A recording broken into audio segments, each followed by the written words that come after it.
So today is Good Friday, and I decided, because it's my I had time off from work for the first time in a while, that I'd start doing the dirty work of getting up the soundproofing um, in the car.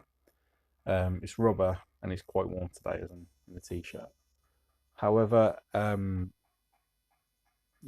people online say you can use what can you use dry ice or a heat gun, which I've got. Don't have the dry ice and it's expensive.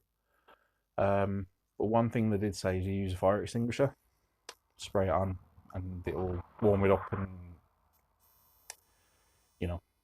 do the job. I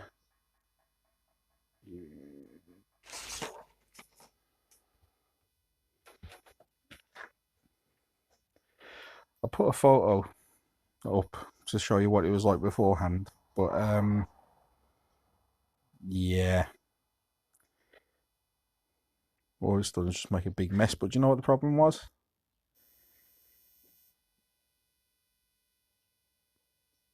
Wrong extinguisher. They mean a CO2 extinguisher, not a powder one. So yeah, that was all for nothing, really. So you can hear me. Ow. Hey, if you can see, trying to make the one mask go longer than it should. But anyway, this is the progress. Another. Oh, I was listening to a podcast, Gareth Jones on speed when I was doing this.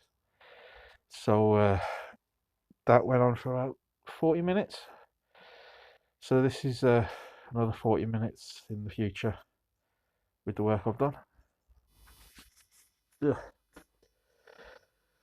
So got the little bits up from the underneath the driver's seat. So that's all bare metal now. Please believe me. Trying to sweep off as much of that powder stuff from the extinguisher as I can. With this, I've done this with just the scraper and a screwdriver. Oh, it's hard work, it really is. And still got a little bit to do on the passenger side floor pan, and then I've got to do this again, all this to that floor pan, and don't forget the transmission tunnels as well. So, and the back doesn't look too bad. It looks a little bit bad by the arches there in behind that extinguisher. That one will probably be bad as well. I haven't really cleaned that up. So yeah, fun times for a Good Friday. Oh well, it's 3:05. So I've been at this 3.5 hours now. I'm calling it for today. Um, I'll show you the progress. Basically, I just went mad at it with the screwdriver. Bigger bits came off with the scraper, but most of it, as you can see, the little dots, little dot in there looks like scales.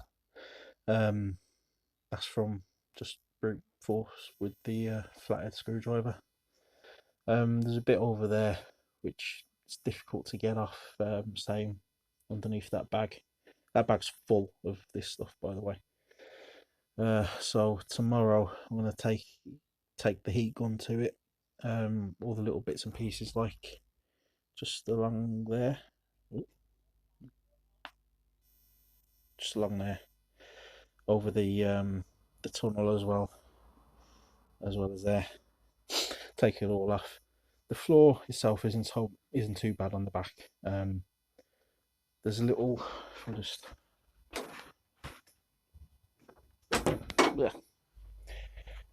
Didn't want to open things like this. These little tabs. That's where most of the bad bit around here somewhere. Ooh.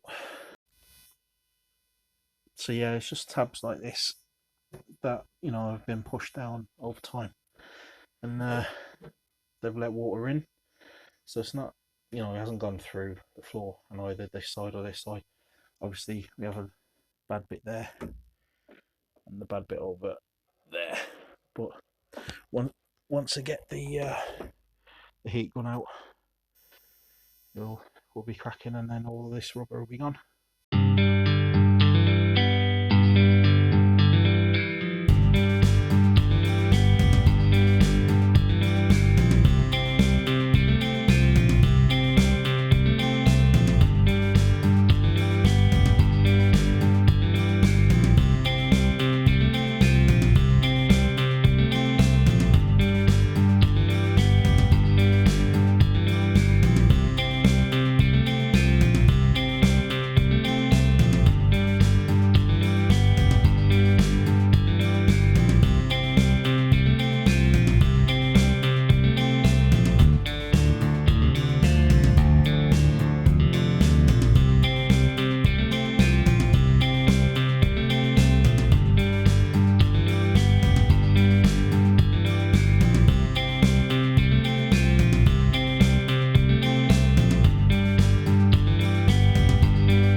Most, if not all, of the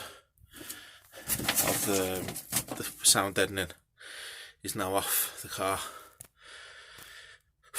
Bloody warm. I must have lost half a stone, I wish, in sweat. Sort of left some of it there because obviously I need to get rid of the insulation first, which I hadn't done. I've done it over there, what it was already done for me. And that's the heater blows out the cold or the warm air and the cold air, I suppose. But yeah, so all behind there still has this stuff. In terms of the floor, here is alright. It's a bit rusty there, but I think that's alright. That'll clean up alright. There is bad. It's still bad over there, wasn't it? It was never going to be better. And over there as well. So tomorrow's Easter Sunday, so I don't know if I'll do anything. But I'm just going to clean up and do some exploratory grinding. See, especially here, where we found a lot of rust there. See how well or how thick the floor is and whether it needs replacing or not. But yeah, good progress today. State of me.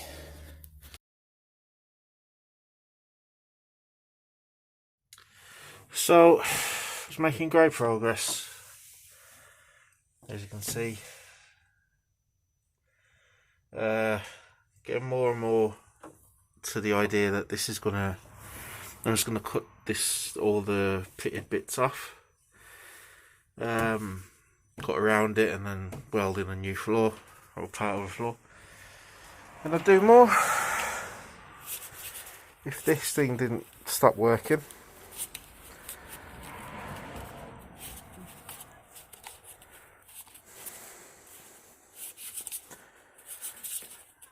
It's only a year old as well, and very lightly used, and the switch is broken on it.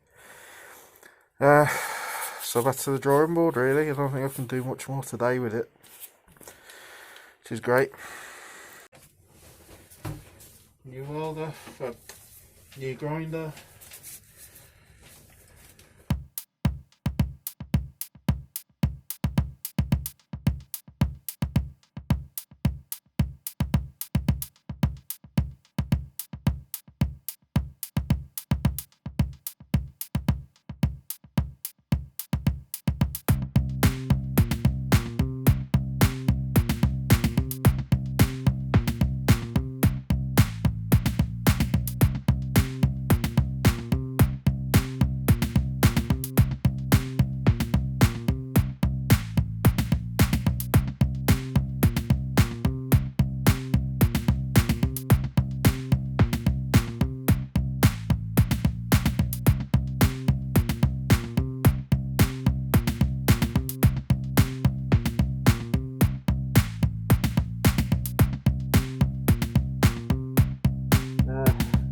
there is one problem with doing what I'm doing. In fact, this is the only welding mask that I've got, well, shield, because there's a little thing here that you can turn it if you're just grinding, so it does let light in, but when you're grinding, you know, you can still see what you're doing. Fact is, I can't find my light, so and I don't have a clear lens, so I can't actually see what I'm doing, so I'm just like looking when it's the dust has settled and then just going for it. But I think we can have a look more or less before I attack it with a wire wheel. So the grinder has taken most of the rust off. There's a lot of pit in here, but then there's fresh, good strong metal there, I think. But over here, it looks really bad. So yeah, as I said, I think I'm just going to attack it with maybe cut some of this out, because I've got to cut that bit out over there, down along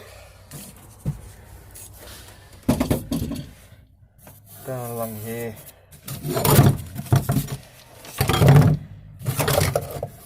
along here, then, you know, just basically where there's no pitting like there is there. Well, that doesn't look too bad. I'm going to ask a few people anyway, see what they say about this, because I think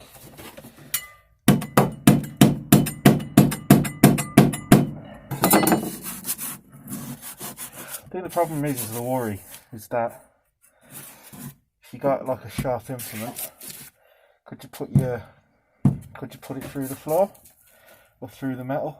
And I don't think I can. So it'd just be a case of wire brush on the drill and getting most of this off. Need the wire wheel on the drill anyway, because the grinder can't really get into these recesses. But yeah, that's it.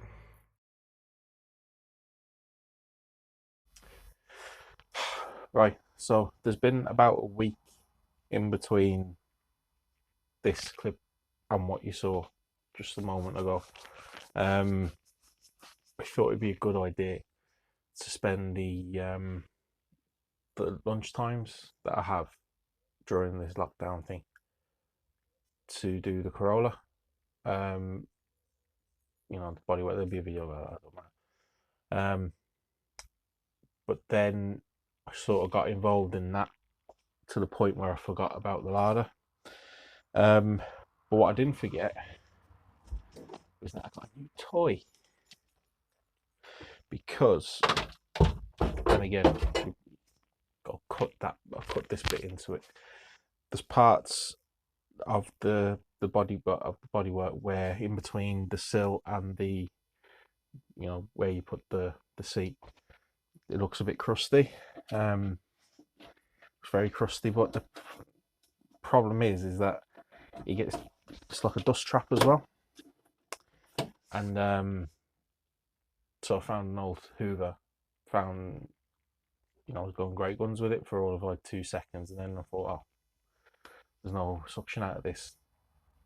No, there was no bag in it, so the filter got jammed, and so now I'm waiting for a Hoover, because the wife won't let me loose with the whole, you know, the fancy melee one that we've got, that she said we had to buy. But anyway, I'm also waiting on a endoscope to sort of inspect inside the sill, just because I know, because obviously there's a hole in that part of the sill that shouldn't be there, and I don't really know. I don't want to cut the sill out or cut into the sill where I don't need to. So my reasoning is, if I can inspect it and if it looks all right, it's a 44-year-old car, can try and throw in some, I don't know, rust converter or some sort of cavity wax anyway. They should have wax and they should be sealed. Sills generally are, but I don't know. So hopefully that's the case, and then I just need to put in some cavity wax and there'll be no problems then. If not the end of the world, because I've got some sort of I think I've got two outer sills and one inner sill. I can't remember. I do have something that looks like a sill lock, so I'm not too fussed with that. The other thing is as well, I mean, with everything going on, I still have no mask. So if you see the state of that inside, they're usually that colour. And just after doing the one part of the floor, so, and even this was dirty, but nothing I can do. So it's another Saturday. I want to finish up.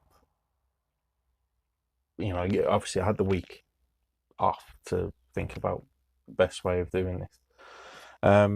In terms of the pitting, I don't think it's too bad. So what I'm going to do, instead of rust converter, I don't know why I thought rust converter. I'm going to put in the rust remover, brush that on, let it do its magic, to make sure all of that is gone. And then put the primer down. So then, I say put the primer down. I still don't know what's underneath the car, because obviously wanting to get the inside done first and then move on to lifting the car up, getting underneath it and seeing what fun awaits, really. Should be alright.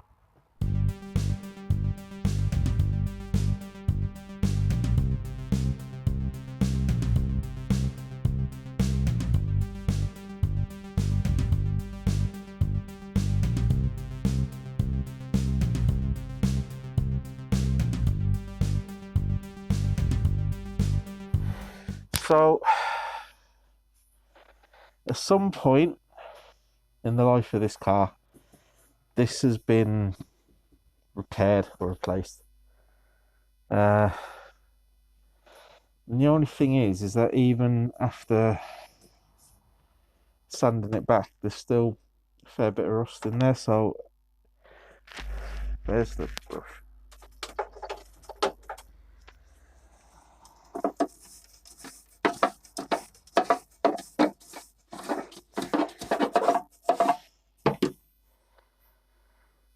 Put some light on it.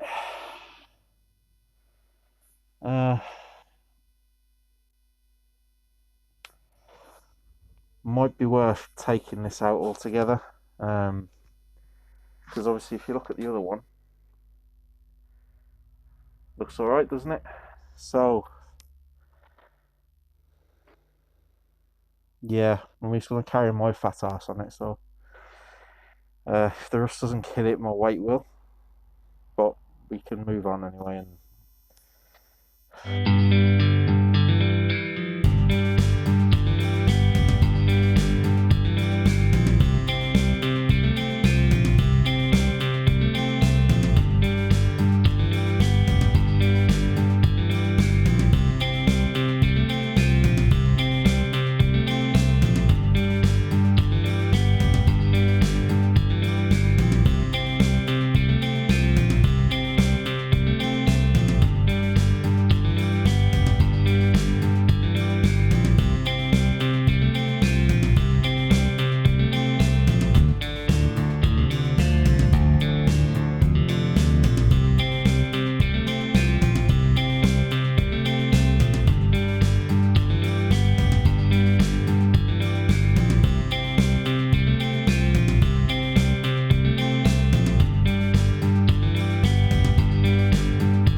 was rambling and I realised I hadn't plugged the microphone in, so I have to do this.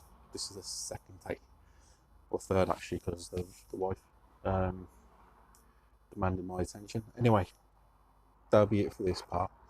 Second part will be when we take the, yep, I say we, it'll be me on my own, innit? Lift the car up, put it on jack stands, and see the state of the floor underneath it, as well as like just generally how good it looks underneath.